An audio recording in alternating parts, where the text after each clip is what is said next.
Hi everybody and welcome to my Patreon page. So I'm going to be creating this girl out of a Barbie, and I chose a Mackie because I just felt like she was the closest representation to Kim Basinger's face, who kind of looks like a Barbie anyway. And I just sped up cleaning up the face because you guys don't care about that. It's just pure acetone, removing the face, just making sure it's nice and clean. And then I'll spray it with Mr. Super Clear afterwards. But her face is a little bit more elongated than a Barbie. She has a little bit stronger chin. However, this was the closest thing I could come to getting her right. So if you were going to do her with toner, you would use I'm going to think of the name, Alana doll. That's who I would recommend. She was the Sleeping Beauty for toner. Looks just like her, in my opinion. It's almost like they sculpted her face onto that doll. But the Mackie face is really good. It's just that her chin, that was my only problem. Her chin was a little short. So I'll just do the best I can to use highlights and stuff to get her features to look more like Kim Basinger. The first thing I'm doing here is I'm taking an Arteza watercolor pencil and I'm just going to lower the roundness of her eyes. If you look at them, I'm going to lower those down using the pencil to guide me before I get into paint. Because I think if you followed me for any time, you know I mostly use paint. And I also noticed that when I work on a Barbie that the surface of their vinyl is a lot more sticky, if that's the right word to use, more flexible and sticky than a toner's, which is more hard and porcelain, like when you spray it a couple of times. With a Barbie, you're going to get a little bit more sticky. Now, if you're here trying to learn how to do dolls at all, or, you want to talk about commissions or anything like that, the thing I would recommend if you take a commission for a 16-inch doll, 20-inch doll, a 10-inch doll, it doesn't matter. The work that you're doing is the same, and the price should be the same for the face. I find it more difficult to paint Barbies because they're so small. So it's not like I whip a Barbie out because it's smaller. I work just as hard on a Barbie face as I do a toner face. And maybe even a little harder because they are so small. I think what I'll do is I will cover some of the equipment that I've found that has helped me be able to see better. The problem is I picked up a magnifying glass that was recommended by another repaint artist. I absolutely love it. It's become my new favorite thing, so I'll definitely share it, here. But the thing is it's really hard to record when you're looking through a magnifying glass to see a repaint. It's a delicate balance I'm going to have to figure out, but I decided what I would do, because I do like to record, is I have these magnifying glasses that fit over my eyes, and I think that I just need a stronger thing so that I can see better. And that way I can keep recording, doing it that way, and I can also just look through my magnifying glass for when I'm not recording. So, I could find a balance. So all I'm doing here is I'm sketching out. I don't know if I have a black or a brown. I generally like to start with a dark brown pencil, but I really can't tell what I'm using. In the time frame that I'm painting, it's the 80s. And the 80s makeup was they had a lot more dark under the eyes, their makeup, than we do today. I don't think they really put as much dark underneath the eyes like they did back in the 80s. So I'm not too worried about using a darker pencil to sketch out the eyes. But her eyebrows are almost invisible. So I was very light on that because I know I'm going to come back in with lighter colors of paint so that I can keep it pretty light. But if you happen to paint eyebrows and they feel like they're a little too dark, you could put some pan pastel over top of it, spray it, and that will lighten them up significantly. Sorry, I haven't had enough coffee this morning. Anyway, I'm taking I don't know what the color of this pencil is. Let me check. Hold on. Okay, I just checked, and it is a sienna brown, which is like a burnt sienna. And I like this color a lot for using on dolls in paint and pencil. I'm using the Arteza. I said they're watercolor pencils, and the box says 48 colored pencils expert. But I'm pretty sure they're all water soluble. So I think when I purchased these, I wasn't aware of that. Doesn't matter. They actually work really great for a very light outline and sketch for me. I'm thinking about getting the woodless colored pencils, the watercolor pencils from Arteza. But for buying art supplies, the Arteza brand is really a great source for us. Not the acrylics. I bought a set of acrylics, and they're fine for painting on canvas, but I really don't recommend them for the dolls. I mean, they'll work, but I just don't really recommend it. So shiny, and just, I don't know. I didn't like it. I tried it. Sorry about my chair. So I'm trying to sketch in the shape of her eyes the best that I can to get, it's definitely a brown pencil, to get her, the shape right, because for a long time I just went in straight with paint and I didn't do this process. But as time has gone by and I've developed, I guess, a way of doing things, I found that the pencils have really become helpful for me. I was working on her name is Florence, and she's from the Supremes, and I was working on that doll, and I haven't even, well, I have done paint now on her, but I spent a whole lot of time with pencils on that doll, and it's a Barbie as well, and pencils and pan pastels. I spent a lot of time fleshing out that face before I ever got to the paint. And one of the pencils that I found is absolutely amazing on a Barbie. I'm not so sure about a toner because they might be a little harder and too hard to use on. But on a Barbie, I love the Prismacolor white pencil. Wow. On a Barbie, I'd probably go with more of a charcoal white, or uh, the pastel pencil. But the Prismacolor loves the Barbie face. I don't know why. So if you have some Prismacolor pencils, they definitely work great on Barbie. And then to get that really sharp point, as sharp as I could possibly get it, I use the Derwent pencil sharpener. I will put all of the things that I use below, but it gets it as sharp as I could possibly get it. I'm pretty sure I am using all Arteza at this time on this doll, but the Prismacolor also works very well. Almost any kind of pencil that you could pick up, you don't have to spend a lot of money on them. Like I said, the Arteza brand is fantastic, works great, and yeah, it's definitely Arteza because I could see the expert on the side. So if you've ever watched any of my videos, you probably know I am a diehard fan of using pan pastels. And to get a face to look like a person, I haven't found anything other than, using the pencils, obviously, but really getting that smooth, velvety texture that pan pastels get. I haven't found anything else I like better. I did buy some, and I'm going to review them, some cheaper cake pastels. And I was so excited when I saw them. I bought them immediately. And I do like the colors, and they are kind of fun, but they are nowhere near the velvetiness of a pan pastel.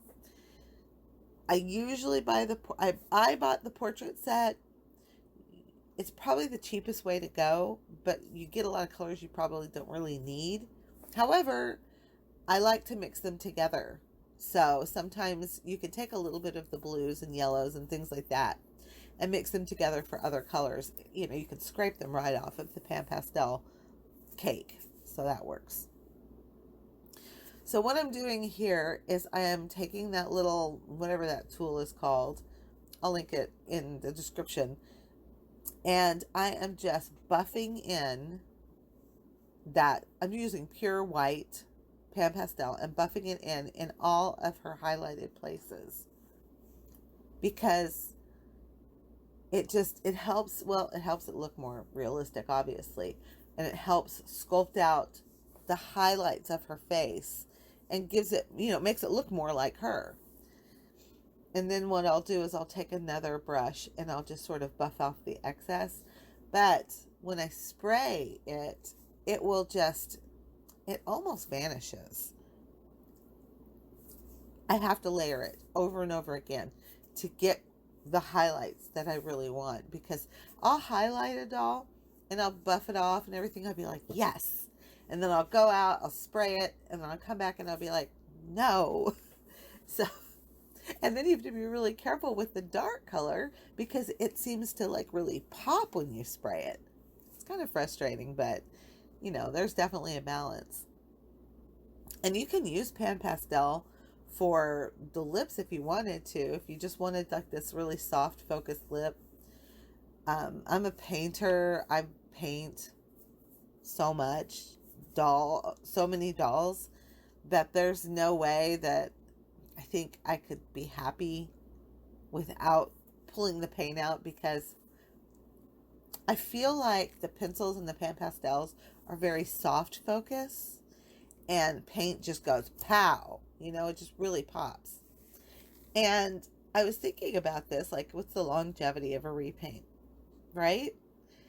Well, I've been doing it for 20 years now, so I can say that it's pretty long, because I painted a few dolls for my daughter when she was young, and you know what they do. They just throw them around, they put them in their toy box, whatever. And while the toy box method maybe created some scratches and stuff on the, just dings from other dolls, marks or whatever, I think I still have one doll that's was a Mary Kate that I painted on a Jean Marshall doll, Mary Kate Olsen or Mary Kate Nashley or whatever, and that repaint still looks the same. It still looks the same as it did when I did it, I don't know, 15 or 20 years ago. So yes, they last and last and last. And that was before I even had the Mr. Super Clear, so that I knew that I could spray these and layer them and build my stuff. In my videos that I have from 2007, I believe is when I made them, that I posted here, all of my instructional videos, that was prior to Mr. Super Clear. So it's perfectly possible to be able to seal your doll and protect it without Mr. Super Clear if you just don't want to use it. It's possible. I think I got the golden, it's like a super matte, and you can paint it on. So what I would do is I would put I put the Liquitex on the lips and the eyeballs, and then on all the other parts, like the eyebrows and stuff like that, the eyebrows, the eyeshadow, I would use the super matte so that it would, it would stay nice and sealed. But on the rest of the face, I didn't seal it at all, because I didn't want to paint an entire face, with sealer, because it tend to get chalky if you use too much of it. Number one. Number two, you would get brush strokes. And what I would do is I used to take like pastels, just like the chalk pastels, the blocks, and I would rub it on until I got it in the vinyl. And that's how I would, blush them. And you were very limited in how much you could get out of that, because look at how much dimension I can get with the Pan Pastels now and spraying it. But if you don't spray it, it looks like I'm using a chalk on her right now. And I found recently I like the Prismacolor a little bit better. For the Barbies anyway. But look at the shape I can create on this face, just based on using all of these, the pencils, the Pan Pastels, but none of this will have longevity if you don't spray it. So that is a key factor, is you need a really good matte spray. And Mr. Super Clear is the best that I've ever used. I used Dull Coat for a while, but it kind of would splatter and it wasn't quite as matte. This one, perfection. But I have to pop on a mask, and recently with coronavirus, I've just been popping on my regular mask because I go outside anyway, so it's easier than putting on my big construction mask. Um, I'll pop that on instead and just go outside and spray, just so I don't breathe in the particles that much. But I am outside, so, ventilation. Don't ever spray that shit in your house because it is just poison. And you don't, and even though you can't see it or maybe don't even smell it anymore, it's still around. So it's so much better if you can just take the minute to step outside and spray it. And there have been times when it's raining outside where I'm like, well, I guess I'm not painting today because, I'll just get as far as I can go and I'll have to wait. I don't live in a rainy state per se. I live in Florida and it's not so bad. So I really don't have maybe a hurricane. I'm definitely not going to be repainting during a hurricane anyway because, power. We usually don't have it. Anyhow, so I'm using all of my tools here, and I know I've mentioned it many times, but the best tools for using pan pastels on a doll, and this is not the same if you use pan pastels on paper. On paper, you need their little tools. The tools don't work. They don't work for a doll. You really want to use little brushes. It just blends better on the vinyl. So I've gotten to the point where now I'm going to paint her. And I'm kind of getting into taking the head off as of late, which for years I never really removed the head, but lately I've been doing it and I find that it's just a little bit easier. I don't know why I didn't do it before, but probably because I just didn't want to take the head off. This doll head is going to go in a different body, so I just never bothered taking the head off. I don't know why. I just didn't. And the last couple of dolls I've done, I've had better results removing the head and having, where I could just move it in any different direction and not be obscured by the body. And I had said before, I prefer the body on the head because then I can blend them together, but, it's not necessary. So now what I'm using is a very tiny brush, of course, and okay, sorry I got interrupted there. The groceries came in, so I had to put them all away. But I'm back, and I think I was talking about that paintbrush. I've picked up a lot of paintbrushes along the way, and for Barbie, 20/0 is really the way to go. I've just discovered that trying to find the balance between a really firm brush that's not too firm, very pointy, and, tiny is just, and then acrylics trash your brushes. You can kind of get them to last longer if you get a really good brush cleaner. I have something, I think it's Winsor & Newton makes, that's stinky, but it gets a lot of the crap out of the brush because the acrylic likes to travel up into the, where the bristles are connected and get locked up in there, and then that separates your brushes. So if you take some time and soak them in that stuff that dissolves acrylic and clean them really good, they'll last a lot longer. So I have discovered I've saved some brushes that way. And again, I'll put that in the description so that you know. Oh, I've got to turn off my sound because someone is writing to me. Okay, so all I'm doing now is I've given myself a little bit of an advantage here by having already sketched out the doll's face. I'm not going to have to balance the eyeballs as much because I already kind of did that with the pencil.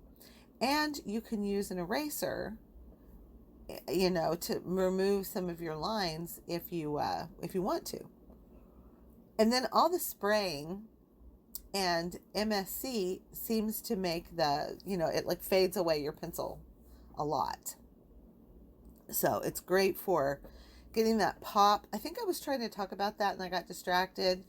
But paint for me just pops. It makes the just all the features stand out. And I know I mentioned in the last video that I posted here that when I paint eyes, I go pretty bold on the eye color, the iris, as if you're always, have light reflected in them, because why would I want to paint them in shadow? That's just my personal style. If I can make the color like really vibrant and pop, I like that. That's just how I do it. So if you have blue eyes, you're going to have blue eyes. If you have green eyes, they're going to be green. You know what I mean? So even brown eyes, you would think that with brown eyes, it would be, just put the brown in there and you're done. But they can be just as complicated as any eye color, because there are so many variations in brown eyes. Like you go the very, very darkest to, I will still layer color on top of color so that I can try to create this three-dimensional eye, that's rounded rather than flat. I think what I'm going to do is make a video, and I will use, I can go back and look and see. I think I have a Belle Animators collection, one of the really big dolls, and her eyes were brown. And I painted those, and they were so big, it would be really easy to see all the details I can get in a doll like that. And you're not going to be able to get that kind of detail in a Barbie. You're just not going to. So when you're working on something like a Barbie, really small, you're just mostly, you try to get the layering in there, but your goal is to just show dimension. So again, like shading a sphere. But back to the animators, I'm going to go and see if I have the raw footage of that, because I did a speed video on YouTube. I'm going to see if I have a raw footage of that, and I can post it so you can just watch me like a tedious work, in real time. Because I think that when they're bigger like that, you can really see what I'm doing, versus something this tiny. It's really kind of hard to see. And of course, every doll I've ever worked on, Tonner, Barbie, the animator, collection, Bratz dolls. Did I say Barbie? Jean Marshall. They all have different surfaces. So you're going to find different experiences with each doll that you work on. The paint's going to like some vinyl better than others. The MSC, the pan pastels, they're all going to kind of react a little bit differently with each surface. But, with some time, they'll all behave, and, you'll get used to it. So it looks like what I'm doing here, if I can tell, because like I said, it's so small. The white side and inside of the eyes is not obviously white. And I've said before that I like to go ahead and fill in the white around I used to fill the whole eyeball in and then paint on top. I don't do that anymore. I don't know when the day came where I stopped doing that, but I don't do that anymore. Maybe when I started doing the pencils. It's funny, it's like I came full circle. I started with the pencils in the beginning when I first started repainting, because I was, I was nervous about, making a mistake. Here's the thing. You can make a mistake and just take it off. It's not even a big deal. You can start over. It's not like if you pull out a watercolor paper and you draw and paint on it, if it doesn't work out, that's trash. You can't do anything else. Of course, watercolor paper is a lot cheaper than a doll, but a doll you can clean and start over. So what I spend a lot of time with is trying to get the white around the eyeball balanced. And then I I work on the color of the eyeball. So it's going to have like some blues, some burnt sienna, some red. I think that even if I just did a new video, I do have some more of those animator dolls and they're so big. I could probably explain it as I go, like verbally explain it as I paint rather than the voiceover because they're so big. I can take the time, I can take more time with it. And I can see it really clearly because, you know, they're so big. But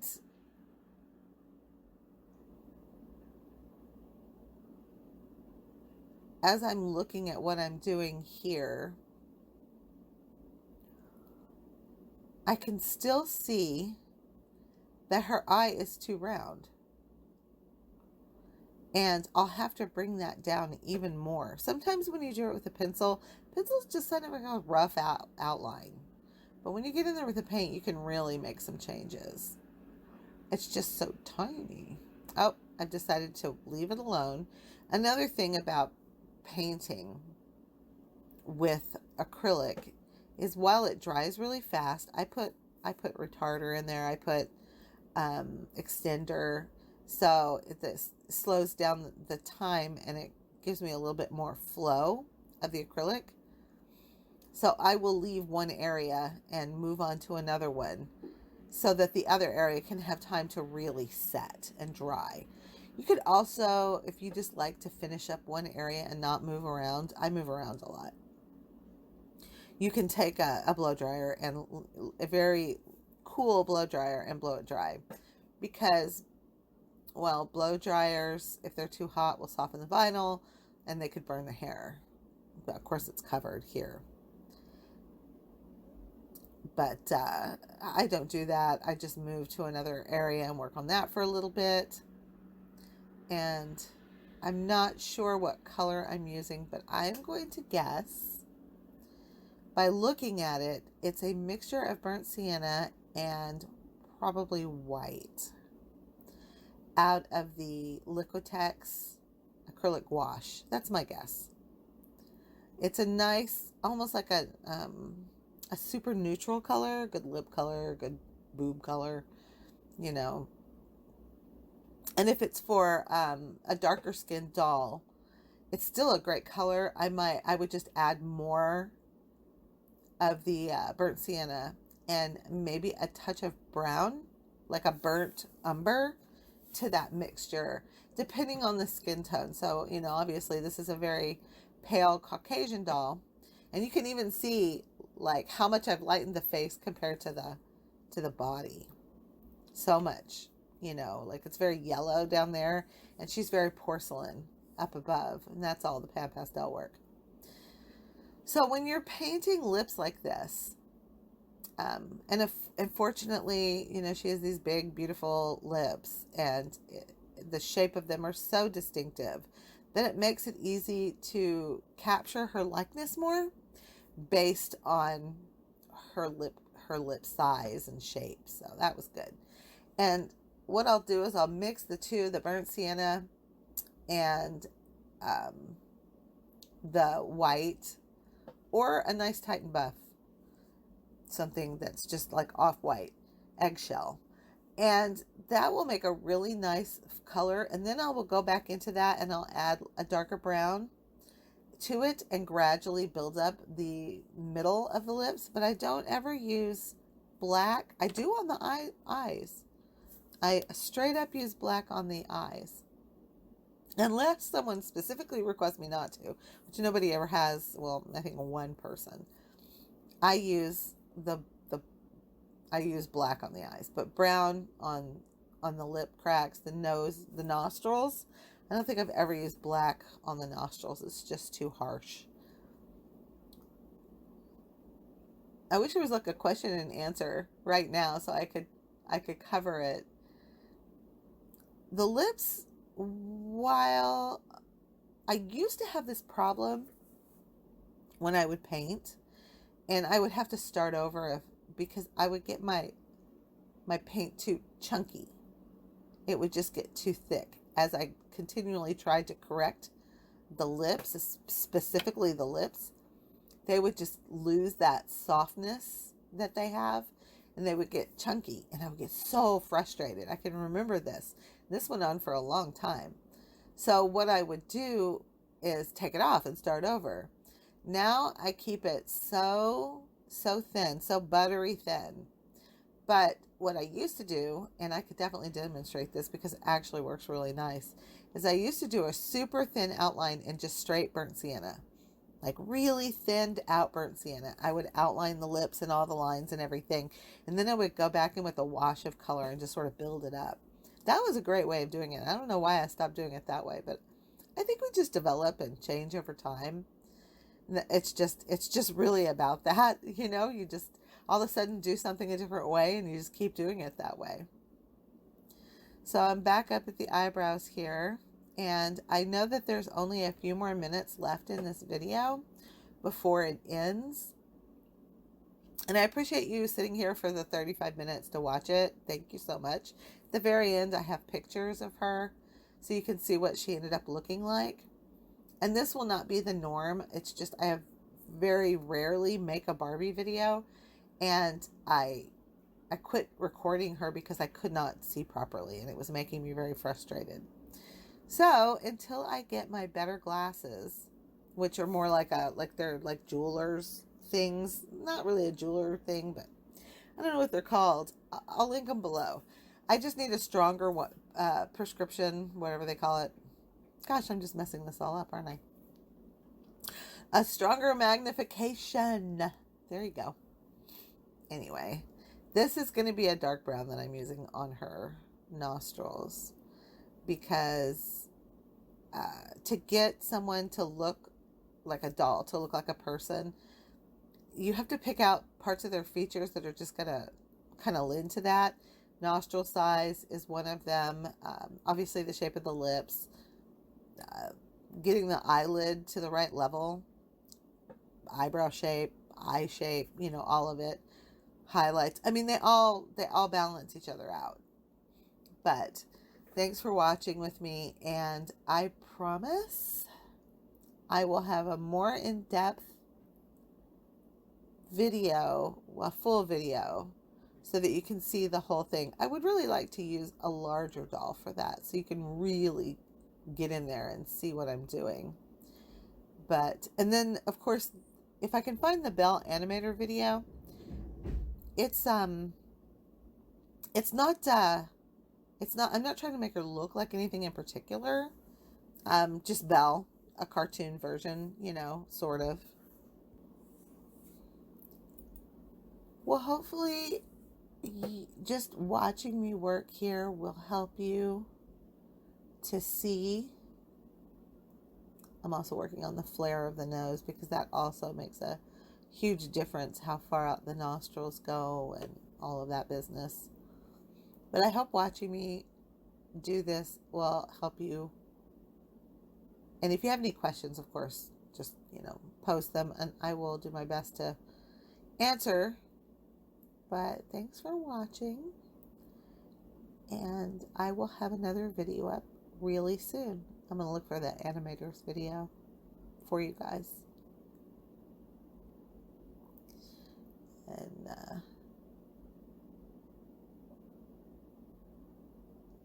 I don't know if I went much further than this.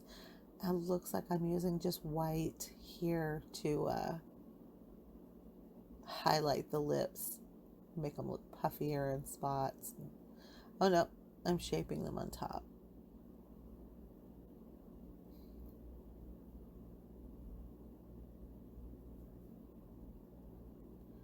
Yeah, I'm going around the edges there. I will go back over that with Pan Pastel to smooth out anything. It used to be really hard because I get a harsh line there. Even as soft as I would do it, sometimes you could, you know, it's so easy to get a harsh line with paint. But Pan Pastels fix all of that. So I definitely recommend them. Even if you can only buy a couple of colors, I do highly recommend them. And you can buy them individually. But I think if you wanted to, I would put a list, and I'll put a list underneath of colors that I think are most beneficial in Pan Pastels, that if you just wanted to buy them one at a time and not a whole $65 collection of portrait. You don't really necessarily need it. You can buy them. So I will do that. And they'll be like white and stuff like that. I'll put it below. Anyway, there she is finished. And like I said, thank you so much for being here. And I hope that this was helpful just to sort of watch me do my thing. I will see you guys next time. Bye.